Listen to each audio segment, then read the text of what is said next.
This game is broken. So I have finally beaten Call of Duty Modern Warfare 2, the new one, on veteran difficulty. I'm talking about the campaign here, because yes, I am one of those 3 people that like the campaign for Call of Duty games. I know, sue me. But I find them enjoyable. And now that I've finally beaten Modern Warfare 2, I'm left with, well, a mixed bag of thoughts, really. But the big one being, holy crap, this game is busted. I haven't played every Call of Duty campaign, so I'm not gonna say it's the most broken one or the most buggy, but of the ones that I have played, this is easily the most buggy. I streamed my entire playthrough of this game on my YouTube channel, and the VODs are up there, so you can go check them out if you want. Like, here's a brief rundown of some of the problems that I had. Oh, and by the way, full spoilers from here on out. You know that stealth mission right after Graves betrays you? On that mission, I ran into a section where the bug I had was that I couldn't fire my weapon or throw a grenade without first going into the main menu. Like, I had to go into the options menu,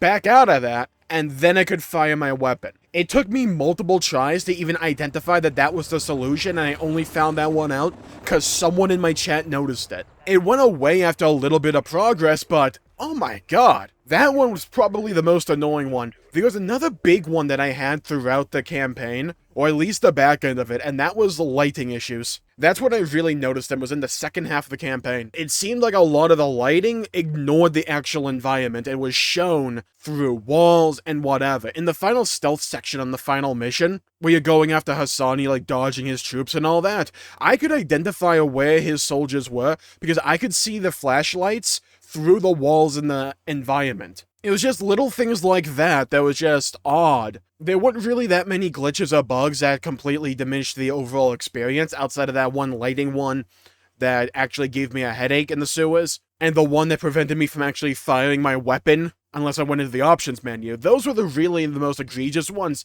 The other bugs that I had were just kind of annoying. There was one where a character or an enemy just walked through a wall. I made a short out of that one as well because I found it funny. And it just kind of surprises me, but also at the end of the day it doesn't, that almost a year out from the release of this game still has this many issues, or at least for me. Now, disclaimer, I was playing on the PS5, so maybe that's a PS5 specific issue, but still. So yeah, the game was buggy and glitchy in places and all that, but let's talk about the actual meat and potatoes. Let's talk about the campaign itself. And I feel like one of the popular sentiments going around for this campaign is that the characters are great and that the plot line itself is a bit bleh. And I do tend to agree with that one. I really enjoyed the actual characters and characterization that were in Modern Warfare 2. It was really well handled and fun and interesting. I loved the characters here. The actual plot itself reminded me in certain scenarios of Modern Warfare 2, the original, but just done in a less interesting format. I think Hidden Xperia talked about the whole General Shepard betrayal just being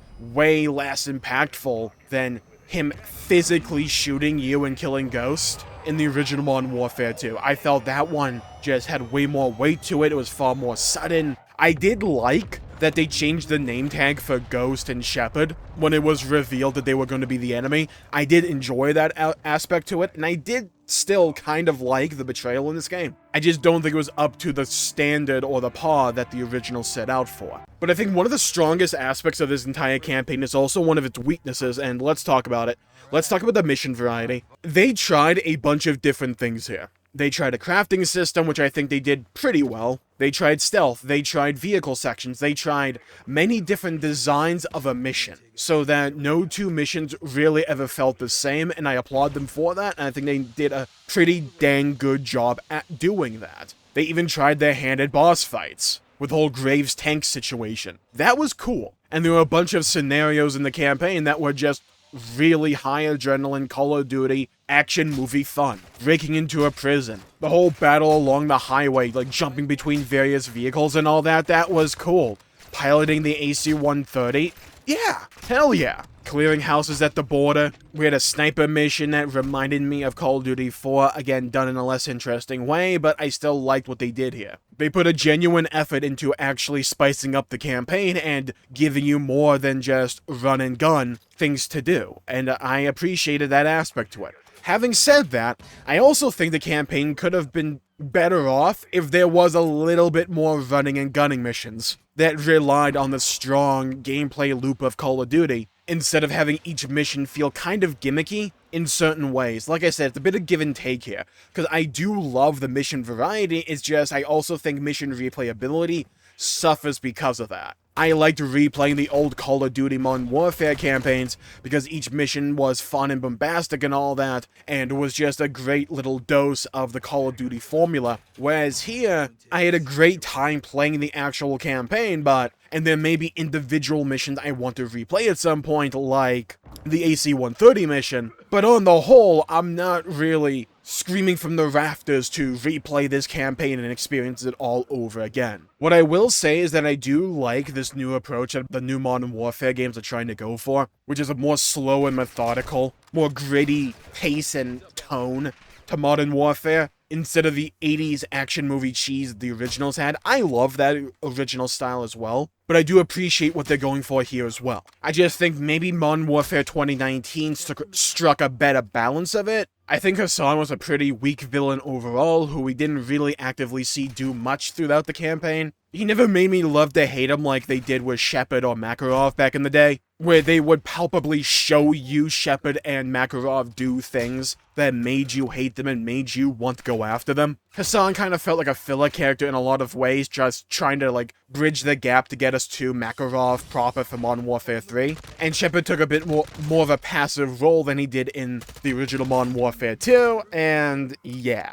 I think the betrayal hurt way less, because we didn't actually have Shepard himself do the betrayal. They tried to do it with Graves, and Graves was like, okay. He just kind of reminds me of that guy you would hear on Xbox Live talk crap. Shepard and Makarov are still unresolved in the campaign, so maybe they'll touch upon that in Modern Warfare 3. But I think overall, when it comes to the story pacing, I prefer the originals overall, even without Modern Warfare 3's original game. I think in a lot of ways, Modern Warfare 2 was just kind of like fleshing out the cast of characters and preparing us for Modern Warfare 3. Like, it was setting up all the pieces to be in place for Modern Warfare 3 to really pick them up and go. I just struggle to think how they can properly pace this campaign with Modern Warfare 3 with all the story beats they probably want to try and tackle going into the next game. Definitely something I want to keep an eye out for that campaign, but it's going to be one of those wait and sees. Maybe they can pull it off, that would be cool, but I don't think it makes Modern Warfare 2 any better. I still think overall, I really enjoyed Modern Warfare 2's campaign. It was really fun,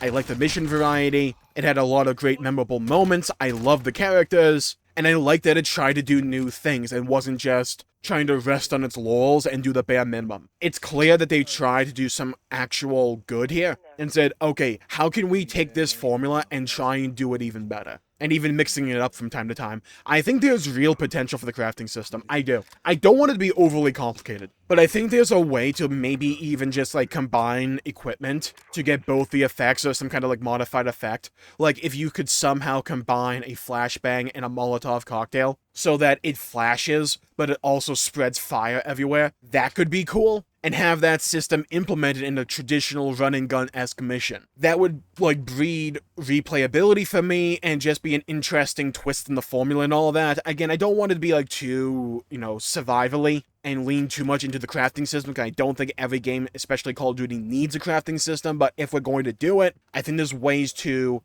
make an interesting juxtaposition on the Call of Duty formula that could also work. I think when it comes to the gameplay aspects of Modern Warfare 2, I really actually enjoyed the pacing overall. No section ever felt like it outstayed its welcome. And when it comes in terms of the individual mission gimmicks, I think they were properly paced and implemented on the whole. Just, I do wish there were a few more run-and-gun-esque sections. There was some, but I just wish we had a bit more of that traditional Call of Duty action movie adrenaline, But yeah, overall, it was a really good campaign, and I'm glad that I played it. It has some places I can improve on. There are some places that they tried new things with. I don't think all of them necessarily panned out, but I do like the fact that they were willing to try new things with it. I really want to see where they go with Modern Warfare 3. I really do. It seems they're trying to lean way more into the non-linear aspects of mission variety and design, like they did with that one mission from Modern Warfare 2019. I really want to see how that pans out,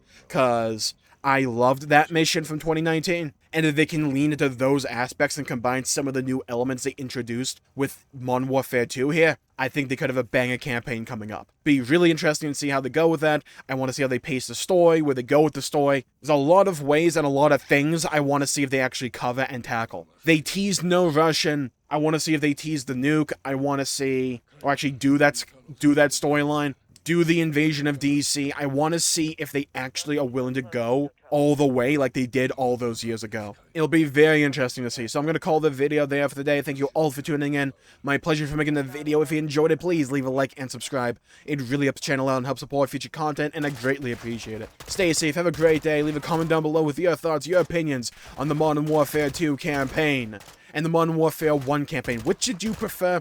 What was your favorite mission? Who's your favorite character? Let me know. I'd love to hear your thoughts, hear your opinions, and hear your perspectives. Do you agree with me? Do you disagree with me? Let me know. I'd love to hear your thoughts. Stay safe. Have a great day. Hit the bell icon to be notified when I upload and stream in the future. And I'll see you all next time. Bye-bye, everybody. Until we meet again.